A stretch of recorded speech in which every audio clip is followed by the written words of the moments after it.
I think we've got about 3 weeks now to solve the DACA problem. The president already started on that. I think he met with half a dozen senators yesterday. We said during the shutdown that we were looking for, or we had enjoyed having discussions about DACA before the shutdown. We were going to renew discussions about DACA after the shutdown, but we would not have those discussions during the shutdown. We didn't. Importantly, and no one's mentioned this before, what Senator Schumer did was cost us several important days. Keep in mind, even though we've got about 3 weeks now before the next CR, the continuing resolution, expires, I think Congress is only going to be in town maybe 6 or 7 of those days. So the 3 days we lost over the weekend was a big difference. That's where the president comes in, though, right? Difference. I mean, he should be pulling the strings and making these guys meet and inviting them to the White House. It worked once. Then he kind of backed off. He could be doing that. You say the president is interested in DACA. What is his position on Dreamers? Keep in mind, the president has already done every one of those things that you just listed. He's called members of the House and the Senate. He's had them down to the White House, had them again, half a dozen, I think, senators here yesterday, technically before the government Numerous even opened to start Republicans say he again. stepped away, that he wasn't an active part of this process. He was letting them handle it. And Mitch McConnell has said he doesn't know where he stands on immigration. Be perfectly clear. We said we were going to step away if the government shut down. We said we would negotiate before a shutdown and after a shutdown, but not during the shutdown. You can't. Then we agree. He stepped away that. And wasn't an active part of the negotiation. I accept your point. And got exactly what we wanted. Sometimes not going to the table is one of the best things you can do in a negotiation. So the president got exactly what he wanted, which is he got the government funded, he got the chip extension, he got the delay in the taxes, and didn't have to give anything in exchange for that. But anyway, so moving forward, we do look forward to continuing the discussion. What is his DACA position? The position is, as it has been from the very beginning, we're interested in border security. We're interested in changing. That's not a DACA position. What's his position on Dreamers? If you let me finish, you look at I want you to answer immigration. that question, Mick. You know, that's what makes this interesting. I will, but you. All right, go ahead. You do it don't the way get a you chance want. to pick it. You don't get a chance to pick and choose. We want a large agreement. We want a big deal that solves the reason that we have a DACA problem in the first place. If you simply gave amnesty, or whatever you want to call it, to the folks who are here, but don't solve border security, then you're simply delaying another DACA problem 10 or 15 years from now. You have to deal with this holistically. You have to deal with the entire issue of immigration at one time. So that means, I'll start with your topic, figuring out under what terms and conditions folks can stay here. Those are the DACAs, those are the Dreamers, call them what you want to, but allow them to stay here. What are those terms and conditions, and who gets to stay? Is it what just are the they? Dreamers? What are his terms and conditions? Who does get to stay? Chris, I know you won't be offended by this, but not negotiating with you on national television. No, I just want to hear it. I tell you what, I won't say anything. Just say what his position is on it. How do they get to stay? Who gets to stay? Again, depends on what we get in exchange. What do we get for border security? What do we get for wall? The Senator Schumer this weekend said that he gave the president everything he wanted on the wall. I've challenged that. Senator Schumer says that he insists that he gave it. We'll have a discussion. Did he really offer $20 billion in appropriated funds? Or did he just offer $20 billion in authorized funds? Keep in mind, there's border security that was authorized in 2006 that Senator Schumer voted for, but that still hasn't been built yet because no one's actually appropriated the funds. So where are we on that? That's part of the discussion. Legitimate issue. I mean, the president's not helping by going back and forth about wanting a brand new wall versus using the wall as a metaphor, as most reasonable minds see it, meaning a fence in some places, sensors, increased manpower, and it's really not tomato. The president was so strong on saying, no, I mean a big brand new wall everywhere, and Mexico is going to pay for it. And clearly, or at least we hope, if there's going to be any chance of progress, that's not where he is now. But, Mick, you said something that I have to go back to. Sure. A wall is an inanimate object, and you can dicker about it, and you go about the money and the time and the appropriations and how it's done. I got you. Dreamers are human beings. And the idea that he will only be as generous or as loving, right, because he said he wants a bill of love, as warranted by what he gets in return does not seem like love to me. Trying to solve the problem, though, he's the President of the United States. He's the Commander-in-Chief. He's responsible not only for the well-being of the citizens, he's also now taken responsibility for helping the folks who are here under DACA temporarily, at least through March, but he's also in charge of making sure that drugs don't come in, that future illegal immigrants come in. It's not, you can't do it the way you just laid it out, Chris. You can't just say, okay, I'm going to do a deal on DACA and that's it. Why? Because it doesn't solve the problem. It does for the Dreamers. Doesn't solve the problem for you, for me, for everybody else. Doesn't solve the issue of drugs costing the problem. You know, you can't do it like that. You can if you want to. You could, but that's not an effective way to solve the problem. But it's an effective way to help the dreamers, and he called it a bill of love. None of that other stuff is about love. It's about security, and there are things that are important, but not the same as giving these dignity to these human beings who were brought in as children, who he says he cares about. Look, fabulous questions. Great question. Go back in time. Ask President Obama when he had control of the White House.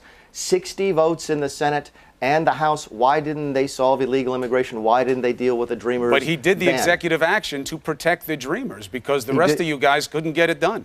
That's what a leader does, right? Again, you were ignoring the fact that he controlled the Senate and the House, again, with 60 votes in the Senate. But go to the executive action, because I was watching either an interview you did earlier today or last night.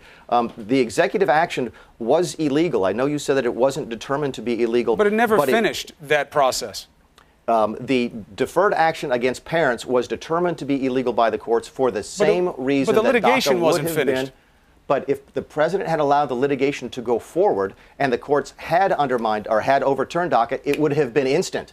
And what the president did was he gave Congress at least 6 months. Keep in mind, General Kelly, and I think he said this on your show before, was actually talking to the Senate as early as December of last year, so 13 months ago, saying, look, DACA is a problem. You know it's a problem. I know it's a problem. It's not going to hold up in the courts. You need to fix DACA now. That was 13 months ago, but Congress did nothing. And then the president comes in last fall and gives them another 6 months, and still we are here with nothing. So you cannot say this is the president's fault that DACA has not been fixed. He's been trying to shine a light on this from the very beginning, but it's been Congress, mostly the Senate Democrats, have been dragging their feet on this. We do look forward at the end of the day, if we want to find something positive to look on, about having this next 3 weeks to be able to focus intensely on DACA. Right, but it will only be as generous to the Dreamers as it is what you get in return. That's what you said, right? The president represents every person, every citizen in the United States of America. You don't get to sort of say, well, I'm going to fix DACA, but I'm not going to fix illegal immigration. That's not being presidential. That doesn't solve the problem. That's what we pay a president to do. It's what we hire a president to do, to try and get the best solutions that we can to many of our problems. Simply waving a wand and giving amnesty to 12 or 13 million people may solve a problem for them, but doesn't solve a problem for the other 300 million people who live here. But they're not a problem for you, the Dreamers. No, it solves the problem for them. I know, but they are not a problem to you. This imaginary crisis that immigrants pose to the United States. Dreamers are not a problem. They're a benefit. And in fact, according to the Center for American Progress, if you get rid of them, you'd cost us $433 billion over 10 years, or $43 billion a year, in U.S. gross domestic product. You'd cost us money by getting rid of them.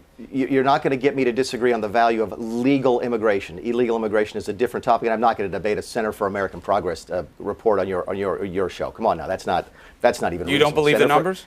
Center for American Progress? Seriously, let's find a couple different studies on both sides of the argument. You know that I could find something from some right-wing group that says the exact opposite. Mick, you're the budget director. Do you believe that it wouldn't cost the country money if you got rid of Dreamers? I believe that it's bad for the nation to have bad illegal immigration policies, and that's what we have right now. You do have drugs coming in. You have folks entering the country illegally. Do you think if you got rid of all the Dreamers, we would lose money? I think that you need to solve our immigration problems. But why won't you say, yes, we'd lose money?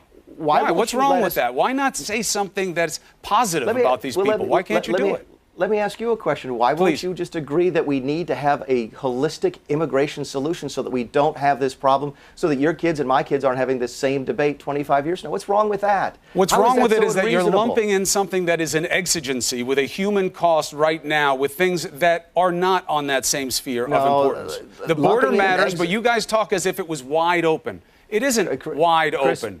It's disrespectful to the good men and women who are keeping it safe. I can say this in good conscience because I was accused of the same thing. Lumping in an exigency is taking a DACA discussion and trying to force it into a fiscal government shutdown discussion. I got accused of the same thing, supposedly for interjecting Obamacare into a financial discussion in 2013. That's an exigency. That's taking something that's not related. Border security and the status of folks who came here illegally are absolutely and inextricably linked. Those two things go together. You have one because you have the other.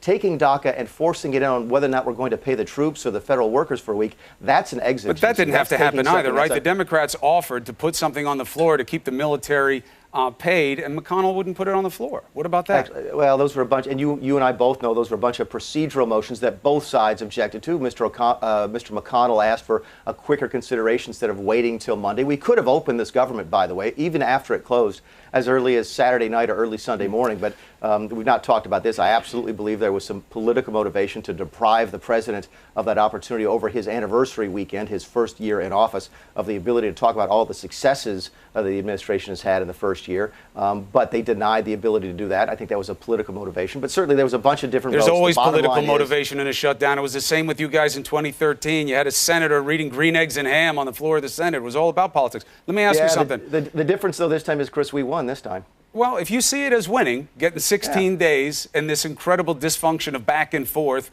and dealing with the Dreamers or not dealing with them, and what do you get in exchange? We'll see what kind of progress comes out of it. It certainly avoided a crisis, but for how long?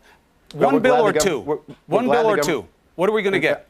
I'm sorry, in terms of what? Will it be one bill? Quickly, I know you have to go. Will it be one bill or two? Will one be on the budgetary issues and one that is separate be on immigration, or will they be conjoined again? I don't know the answer to that question. So in fairness, I know they'll all be discussed together because they are now sort of linked. So there'll be discussion about DACA, discussion about raising the caps, discussion about several other things. But whether or not it's one bill or two, I think it's too early to say. And it's probably not relevant. Right. And of course, that's also up to McConnell and keeping his promise. Let's see if that February 8th date, if they don't make a deal, if he does trigger the vote. Well, by the way, you should ask Shutdown Schumer if that was the same promise that McConnell gave to Flake, because my understanding was that was going to happen anyway. That was a promise that was given to Senator Flake as part of the tax discussion. So it's another thing that Schumer says that he got yesterday that he didn't get. Shutdown Schumer, you know, it's the same hashtag that Russian bots are using all the time. Just for what it's worth. Russian bots. Yeah, I'm not a Russian bot, I can assure you of that. I'm the Director of Office of I believe you. I see you right now. And it is good to see you, as always, Mick. You're always welcome here to discuss what matters to the American people. Thanks, Chris. Be well.